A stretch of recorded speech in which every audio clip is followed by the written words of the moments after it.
Welcome back, everyone, to another deep dive. This time, we're on the hunt for lost treasure. Lost treasure. Yeah, the lost treasure of Jean-Baptiste Perrault, to be exact. Ooh, okay. He was an 18th century fur trader with a knack for adventure and maybe, just maybe, a secret stash of wealth hidden somewhere out there in the North American wilderness. Wow, the 1700s, huh? That's fascinating. You know, fur trading back then, it wasn't just a job. It was like the backbone of the whole economy. Right. Men like Perrault, they weren't just traders, they were explorers going through uncharted territories, like diplomats making alliances with Native American tribes, with European settlers, and, well, yeah, sometimes even operating outside the law a little bit. Sounds like Perrault's already a pretty intriguing figure, even before we get to the treasure part. Oh, yeah. Yeah, I mean, we're talking gold, silver, maybe even jewels, all amassed through his trading, and maybe some other dealings too. But the question is, why bury it? And where? Yeah, that's the big question, isn't it? There are a few theories floating around. Maybe he was trying to outsmart some rivals, or maybe he was protecting his wealth during some kind of dispute. Or, maybe it was just a strategic move to keep his assets safe while he was venturing deeper into dangerous territories. We only get these, glimpses into his life through his journal entries, which are pretty scarce, by the way. But some of them, they do hint at a pretty significant hidden stash that he was planning to reclaim, of course, later. Okay, so let's start with what we know about Jean-Baptiste Perrault himself. He was born in Montreal in the mid-1700s, right when the fur trade was booming. Oh, absolutely. And he wasn't just any trader. He was known for navigating these, treacherous routes. Right. Starting from the Great Lakes and going all the way to the upper Mississippi River. Yeah, and remember back then, that was all New France. It was vast, untamed, And the fur trade, it really relied on, these complex relationships with indigenous peoples. I mean, they were the ones who knew the land. Perrault's success really suggests he mastered not just trading, but, diplomacy, too. And survival, of course. I mean, it was a challenging environment, often dangerous. So we've got Perrault, seasoned trader, a diplomat, an explorer, and potentially a very, very wealthy man who hid his treasure somewhere in this massive wilderness. It's the perfect setup for a mystery, isn't it? It really is, yeah. So where do we even begin to look for this lost fortune? Well, the sources point to a few key locations, each one with a rich history connected to the fur trade and, a healthy dose of mystery. And each one as rugged and remote as you can imagine, which makes the search all the more challenging. I love a good challenge, especially when there's potential treasure involved. Of course. Let's start with Lake of the Woods. Okay. It's huge. It straddles the border of Minnesota and Ontario. Right. With dense forests, countless islands. I can see why someone would want to hide something valuable there. Absolutely. Lake of the Woods, it wasn't just beautiful. It was a central hub for the fur trade back then. Right. Perrault would have known it like the back of his hand. And think about it. All those islands, all those inlets, perfect for hiding a treasure and then, poof, slipping away unnoticed. It really is like a real-life treasure map, isn't it? X marks the spot on some remote island, lost to time.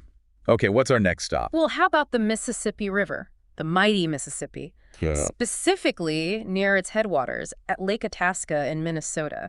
Imagine Perrault, using the Mississippi as a waterway, a highway, moving furs and goods up and down. Oh, wow. The Mississippi, it's already got history, it's got folklore. Now add hidden treasure, it's even more captivating. Right. And what makes the headwaters particularly interesting is that it's still remote, even today. Thick forests, marshes, perfect for stashing something valuable, marking a location, and hoping to come back for it later. And this is where things get really interesting. There are reports of modern-day treasure hunters finding strange carvings in the area. Wait, hold on. Are we talking about the same kind of markings that Perrault might have left behind? Well, it's definitely a possibility. Of course we need more evidence, but the idea that those markings could be centuries old, clues leading to Perrault's treasure. Yeah. Well, it's enough to get any history buff excited. Okay, so we have a huge lake full of islands, and we have the headwaters of, one of the most iconic rivers in North America. Where else might Perrault have stashed his wealth? Well, we can't rule out the Rainy River, another key waterway for the fur trade. It's part of the border between Minnesota and Ontario. Right. It was a busy trade route back then. Perrault was probably making frequent trips. And get this, local Ojibwe tales. They talk about a Frenchman hiding valuables along this very river. Wow, so it's like local legends adding another layer to this historical treasure hunt. Exactly. These tales, they add intrigue, but they also remind us that we're dealing with a time when oral histories and local knowledge, they were as important as any written record. Okay, so we have three pretty compelling locations already. Are there any more contenders? Oh, we can't forget Grand Portage. In Minnesota, it was a major trading hub. Perot almost certainly would have passed through it. Imagine it, bustling with activity, a gateway to the vast wilderness. Sounds like the perfect place to blend in, maybe stash something valuable before heading deeper into the wilderness. Right. And Grand Portage, it had this whole network of trails leading off into the North Woods. He could have easily hidden his treasure somewhere in there, confident he could find his way back. So we have Lake of the Woods, the Mississippi headwaters, the Rainy River with its local legends, and Grand Portage bustling trade hub with secret trails leading into who knows where. Mm-hmm. These locations, they're all connected to Perot's life, to the fur trade, and they're as historically rich as they are physically challenging. It really makes you wonder, how on earth would anyone find a hidden treasure after all this time? Well, that's where the real detective work begins. And luckily, we have some historical clues to help us along the way. Remember those journals we talked about? The ones that are so scarce? Yeah. Well, they offer more than just those, glimpses into Perot's life. They really paint a picture of, the challenges he faced, the routes he took, Mm-hmm. and even hint at his anxieties about protecting his wealth. It really is like having these puzzle pieces, like a fragmented treasure map where each entry in his journal is another piece. But even with all those pieces, finding this treasure, it sounds like looking for a needle in a haystack. It definitely wouldn't be a walk in the park. Yeah. But, we can't forget about those markings we mentioned, the ones found near the Mississippi headwaters. That discovery back in the 1930s, a rock with this etching that looked like an old French symbol, sparked a lot of excitement, and for good reason. It's like something straight out of an adventure novel. Finding a carving that could be centuries old, that could be the key to a hidden fortune. You can almost hear the dramatic music playing. Well, maybe hold the dramatic music for now, but it's definitely a fascinating clue. It reminds us that sometimes the most valuable clues, they're not buried deep underground. They're hidden in plain sight. Okay, so we've got these journal entries hinting at his wealth. We've got mysterious markings, and we've got a bunch of locations that fit the bill.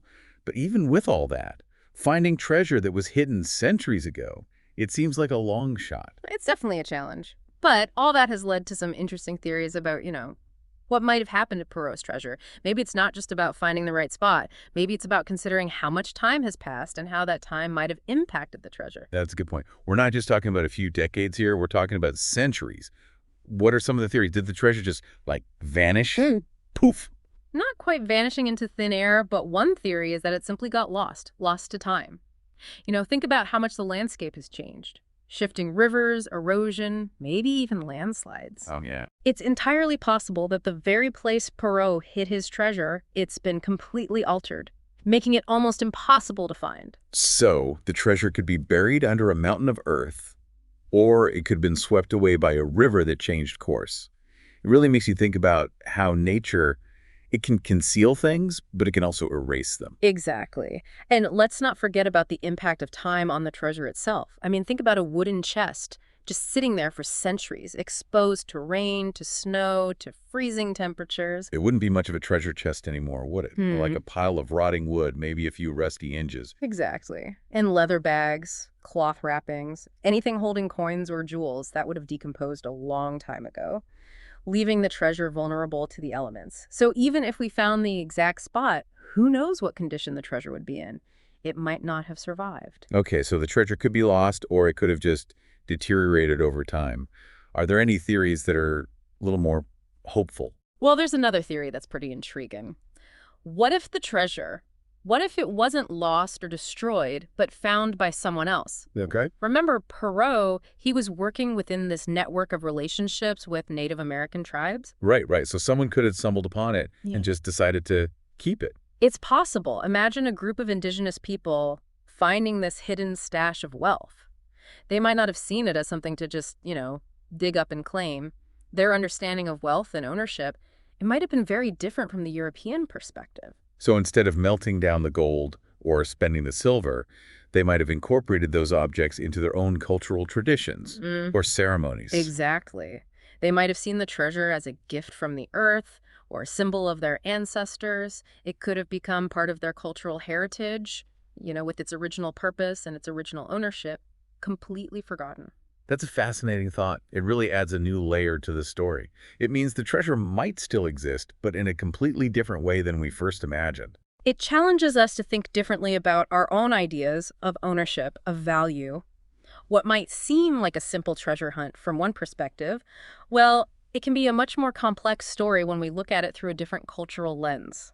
Okay, so we've got the lost to time theory, the destroyed by nature theory, and the integrated into another culture theory. Are there any theories where the treasure is still out there, untouched, just waiting to be found? Of course, there's always that possibility, right? The treasure's exactly where Perrault left it, hidden away, untouched, just waiting for the right person to come along.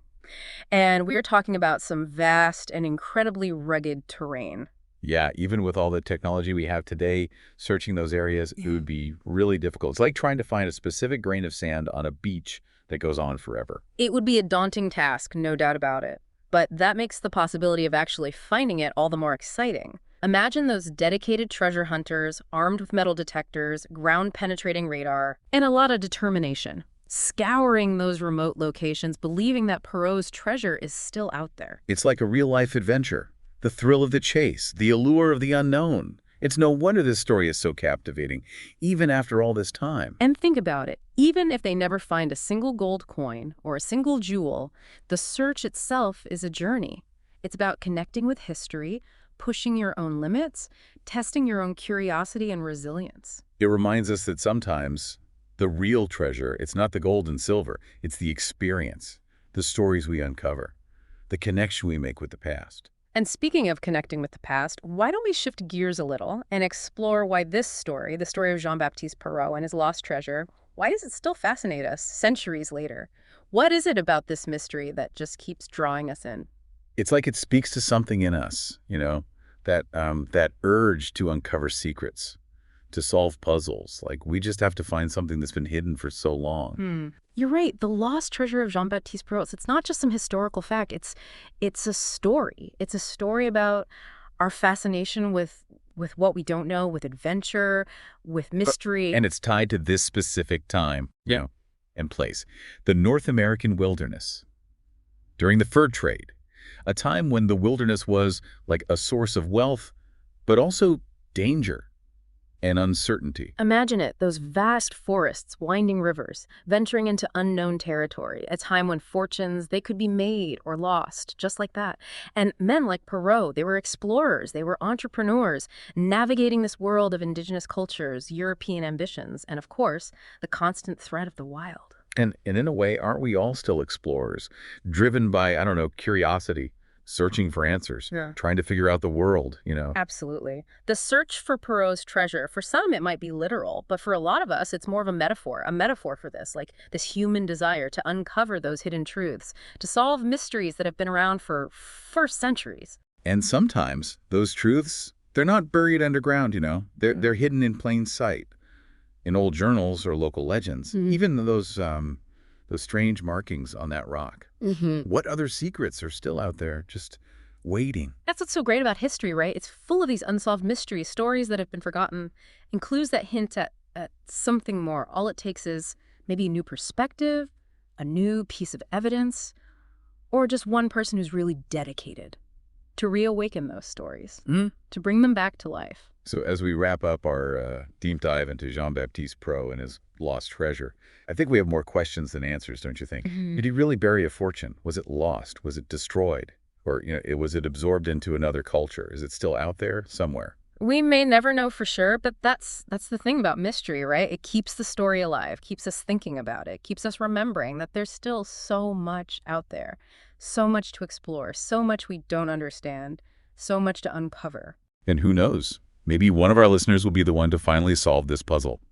To find out the truth behind Jean-Baptiste Perrault and his lost treasure. Imagine it. You're standing on the shore of a remote lake, or maybe you're deep in the forest. You can smell the pine needles, the damp earth, and there under the leaves you see it, a weathered rock, with a strange symbol etched into it. Could this be it? A clue left behind by Perrault himself, a guide to his long-lost fortune. What would you do? The choice is yours. The mystery's still out there.